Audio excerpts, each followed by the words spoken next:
Good evening, everybody, and welcome back. Sammy here at Sammy J Stitches, and this is a special video to show you my planner for next year. Um, this is my first time doing this like this with this camera, so hopefully it turns out okay. I'm also not sure what I sound like, so we're just gonna jump in and see how it goes.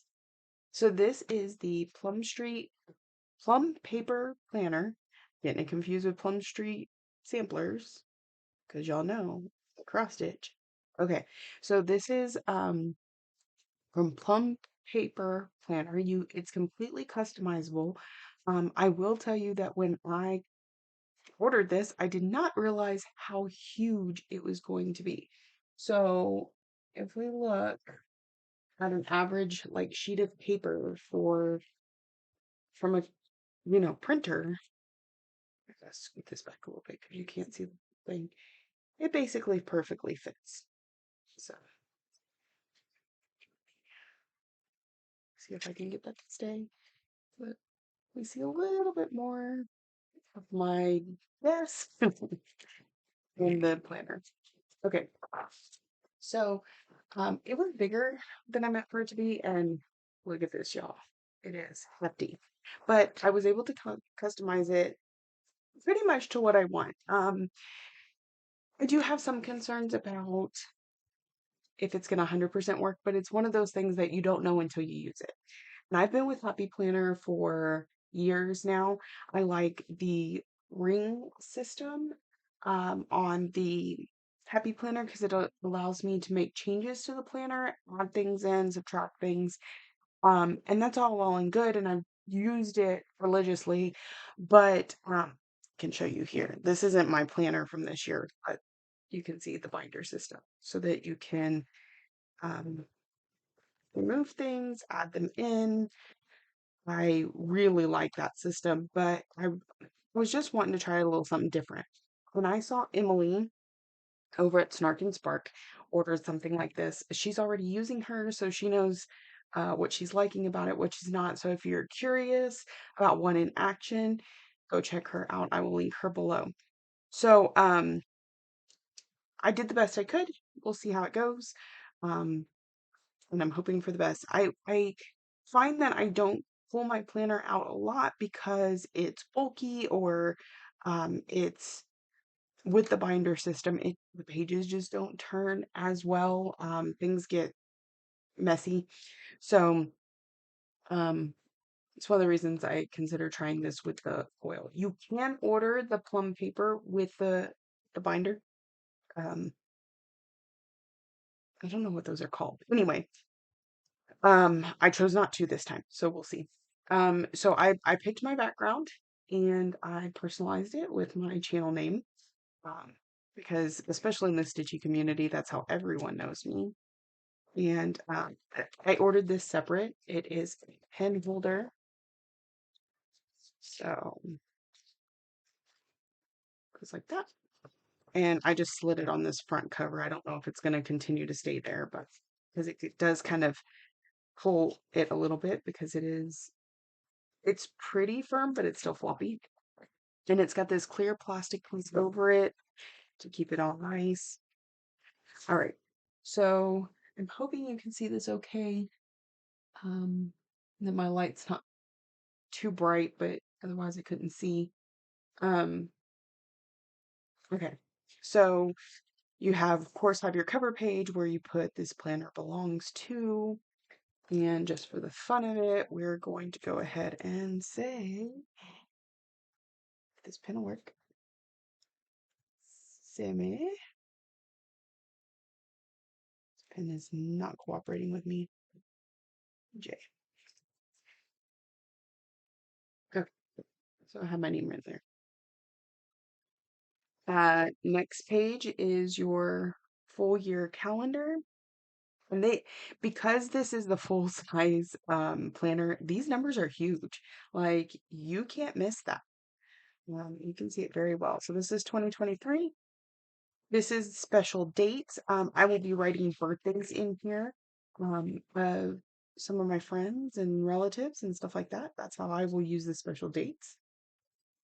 And then another one for It says plans, ideas, and goals. You can set it up however you want. I have no preconceived plans for a lot of this, but if I think of something along the way, I'll let you know. But I just looked at this page and went completely blank. Actually, let me pause for 1 second and go and grab my current planner because I want to show you. We'll see. So here is my current year planner, and I have this thing called a year overview, and that is where I make my monthly setup. So each of my categories, my stitch alongs are right here. So I haven't done it written in November, but you could see, okay, my 5 categories: seasonal, small, medium, new to you, holiday. And then underneath them, I write what I plan on working on for that. And then I have my stitch alongs just to make sure I do that month or whatever. And then under it, I have my whip go numbers. Um, and then I can check them off. So that's probably what you're gonna see here, because it gives me one concentrated place to be able to put all that information. But I also think there might be something in the monthlies that may work better. So we will see. Okay, so we're in our January section. There's also a notes page here. January section.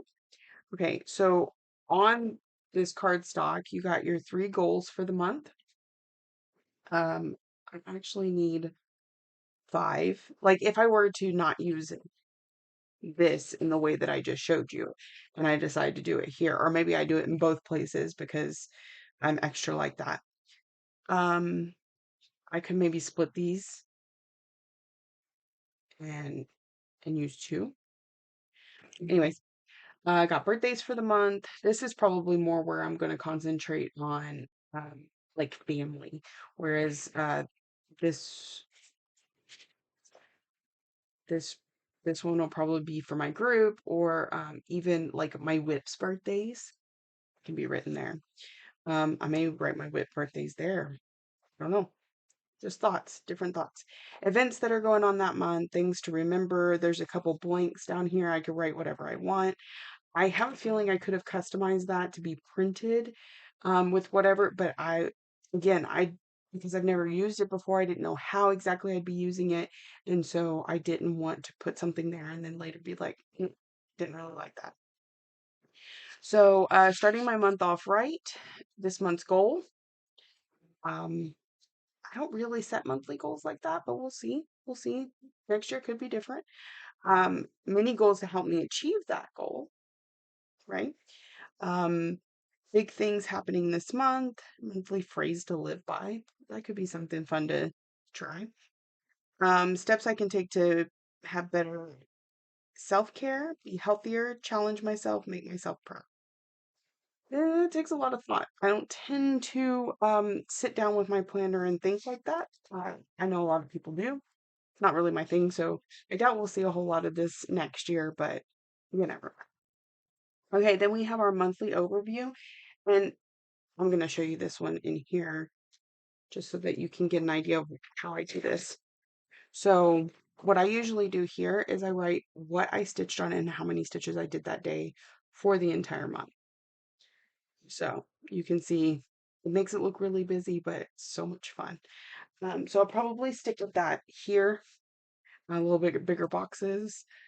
So there's also this checklist off to the side. Let's see, in June, um, I was marking off stuff for something. I said that I make notes off into the margins. See, July, did I do that at all? I was working in groups. So my Kabila group, my Kipasta group, my Stitching Adventure Games group. That's where sometimes I write something I need to focus on for each of those. All right, here's where it gets fun. And I really hope this shows up good for y'all and that lighting is not too much. I may try and see if I can zoom in. I'm touching this wrong side. Let me find the button. Yeah, well, that doesn't zoom in too much, does it? Okay, we're just gonna bring you down a little bit. All right. So first, again, I could have customized these boxes to say something, but I didn't know what exactly I would want from, sorry, it's focusing constantly. Um, I didn't know what I would want in those boxes, so I left them blank. If this works for me and I figure out what it is I use those boxes for, I will probably, fill it in next year. But a blank box, I mean, I can write anything I want, right? I did put these in here, priority and focus. So y'all know that as of right now, as long as I keep stitching next year like I am this year, I have my daily 100, which is my focus piece. And then I have whatever I'm planning on stitching on that night, and that's my priority piece. So when I'm going through and I'm writing that for the week like I usually do, um, this is where you're going to see that. Also, I like that it has this little checklist box because I do stitchy games and stitchy groups, and I can write over here, what I'm working on and for how many stitches, and then check it off. So that's how I plan to use that. It does have a little bit of a habit tracker up here. I'm horrible with habit trackers, but I might consider, my Instagram post. I'm horrible at posting to Instagram. Um, maybe read 30 minutes every day. Like I don't read, but I listen to audiobooks. Just different, maybe something I can use that for. It doesn't have that same thing on the weekend, so I'm just gonna have to write it in myself. I don't quite understand that, but because I know there's a lot of people who have like a Monday through Friday week, but my week is Sunday to Saturday. That's another thing I don't like about this is that it started on Monday. So I'm gonna come over here and then come back over here. Which but this worked out right, so that's good. Just because my work schedule delivers Sunday through Saturday. That's the work week for us. And so it helps my brain to have rest of my week work like my work week. Um, okay, so each week we have that.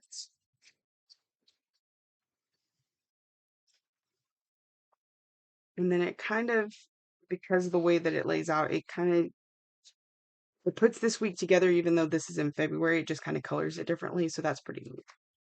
All right, this page, um, what are my results? So you take what you look sat down and thought about at the beginning of the month, and then you recap. Again, this is not usually how I use a planner, so I doubt you'll see a whole lot of this coming from me. But in case you're interested in purchasing one of these, and this is something you think about, the past month in 3 words. I hit my goal. Yes, no, but I will. My reason for my outcome. What challenges did I face? My monthly favorite. Now, this one I think I want to do. Thing I did, act of kindness, a place I went, a thing that surprised me. Um, I don't know that those are what I would label those as, but maybe like what show was I really hooked on this month? What book did I read this month? Um, Places I went is fine. So I may edit that to work for me. What challenges did I face? Happiness scale.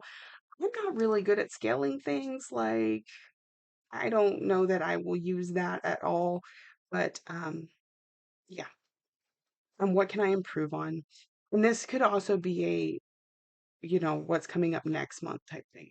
So I had these, you can't really see it because of the light, but let me try turning off this light for a second. It may get real dark. Whee! You can't see that. So it's a bunch of dots, like a bullet journal.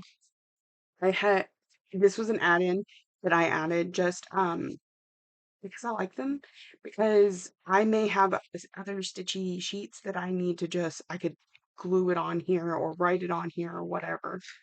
So you're going to see one of these in every month. Front and back. Um, I currently keep a separate book for my bills.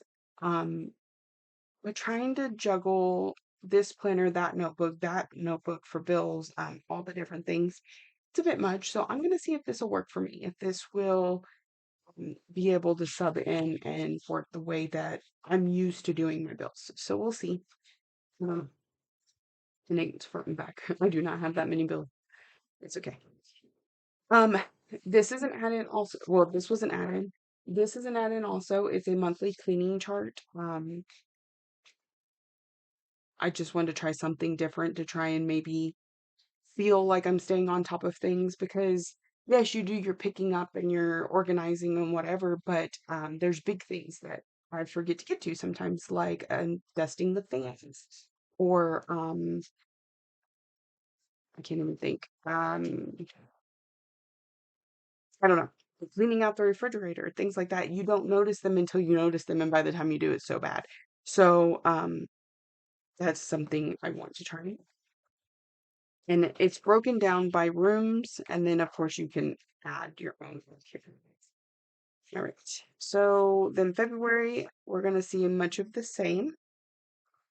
Everything there's the same. Um, this is a repeat of the end of February, January. So I may not actually end up using this. I don't know. And then we continue on through our month. Um, the ends all look the same. So I'm gonna kind of flip through quickly. Each month we got March, April, because we get a kind of a color scheme going on here. May, June, July, let's go, August, September, October, November, and December. And then I had a couple other sections added. So these are just plain lined papers. Again, let me see. Some things I kept up with in here that I'm not going to be adding and removing sheets with these rings. So I'm like, if I need a place for that, I need to have an empty sheet for it, right? So like, I didn't keep up with this real well, but if I were to do this where I put in the total stitch count for each, I ended up doing this digitally, which is why it stopped in mid. But if I were to keep a paper like this, then I could just like glue it in there and be able to come back here and work on it. And these were like in January, I did 1,623 stitches on Merry and Bright and like throughout the month. And then it had a total here at the end. So if I wanted something like that, these notebook pages are for that. I had a bunch of stuff I didn't use, but you know, uh, Whitgo board I used. This is stitches to date. Um, So anyway, if I wanted something like that, here is where you're gonna see that. It's just there's like 20 pages, I think, but in. And then another section, and this one just has blank ones. So these are probably the ones I'll glue on first. And then these would be ones where I could just write it or then move on to those for gluing, just because these are blank. And then this one is meal planning. Now, I know we've discussed a little bit lately. I'm really trying to get better about this, and I'm kind of hoping something like this will help. Whenever we have a new recipe we try and we really like it, it's going to get added into these sections so that I can reference it pretty quickly if I'm really just struggling to figure out what to cook that week. It's got a breakdown of proteins, vegetables, carbs. It has tomatoes as a vegetable, right? You know, that's anyway. Carbs because we want to try to avoid those, and fats, good fats. Um, and it tells you pro- how to break down your plate. Approximately fourth of the plate should be protein, half should be vegetable, quarter should be carbs, and fats used sparingly. Um, so then we've got our cooking guideline, um, different little notes, things like that, baking substitutions, shopping lists. These are probably going to be things that I pick up regularly, like every time I go to the grocery store, because, you know, once it's written in here. And then here is breaking down the plan. So I can write the week at the top and then what are we going to do each thing? Because mainly I plan dinner and then everything else just kind of falls around it. So, oh, and okay, so it's set up like this so that you plan for the week and then here are the shopping list for that week. So that's pretty cool. We can't wait to kind of play with that. I think that might be it for the actual sheets. Oh, here's some neat stuff like grocery stores you shop at, especially if there's something specific you get from them. Like I tend to go to Sam's for our meat, um, so I can get it in bulk. Different places that you eat and what you really like there. Um, keeping track of how much you spend throughout the year on groceries. That's a good one. I especially because right now I spend way too much on eating out and not enough on groceries. So if I can try and adjust that and get a better idea, maybe even my grocery bill becomes a bill and therefore is automatically taken out and make my life a little easier. We got another dotted sheet there for a couple more. Contacts. I will probably not use that, but it's neat. Passwords. You probably should not have that. Um, then there's some stickers in here. So goal getter, I'm proud of. Woo, just some my wins, new goal. It's different ways to, and they sell more of this stuff like you can add to your order. I don't really tend to use stickers a lot. I love stickers, but then I just sit there and stare at them. I'm like, nothing is worthy of me using. Here is a little holder if I need to stick anything in there. Again, if like I just want to print out that page and stick it in here, that's an option. And then I have a couple clear like page protectors. Again, in case I need them. I don't know what I'll use them for yet, but super good. And then here is that. So that is my planner for next year. I'm excited to get to use it. Sorry about that. Let me turn it off. Um, I'm excited for it to help me with some things that I've been focusing on and making sure that continues throughout the next year. I feel like while I'm a process stitcher, not a product stitcher, I'm a goal-oriented stitcher. So, few goals that I have next year. Well, I mean, I haven't really sat down to work on my whip list yet, but um, like certain things I may want to get finished. Again, I I'll be doing the challenge next year like I did this year where I'm trying to get so many stitches on every single one of my whips. I don't know if I'll be keeping 1500. I need to look at how many I end the year with. Um, but that is something that I'm going to be working on that the um priority and focus really help with to make sure that I get it done. So I'm so excited to use this, y'all. Can it be January already? No, I'm not ready for that, but I'm ready to use this. So I'm super excited. I hope it works out well. Let me take this off just because it is a little bit of a hindrance. You can see that it turned really well compared to this binding system, which looks like it turns well, but at times it doesn't. And it broke one. Um, so that's we're gonna try something new. I really love my happy planner, but I want to try something. So okay, thank you all for joining me. Hope this recorded, and I will be back to talk to you soon.